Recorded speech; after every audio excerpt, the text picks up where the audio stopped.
Kailangan po ning ka na ang trying hard tab na vlogger, no? Kay kalisod maghimo og content. Kana ang, by the way guys, this is your journey, Ruin Naga.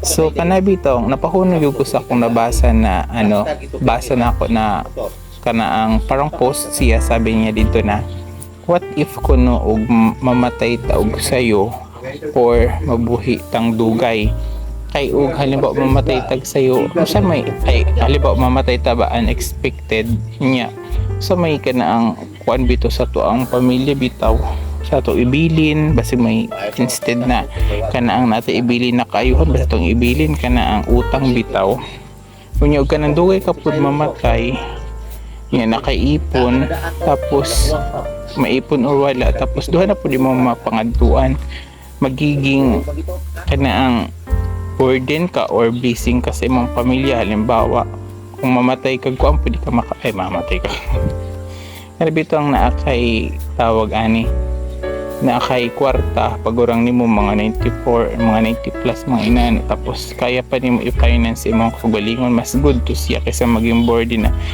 magkuan ka lang bitaw sa kanaang para maging dependent ka sa support sa imong relatives or even sa government. Uy, salamat og bay na oy. Wadira.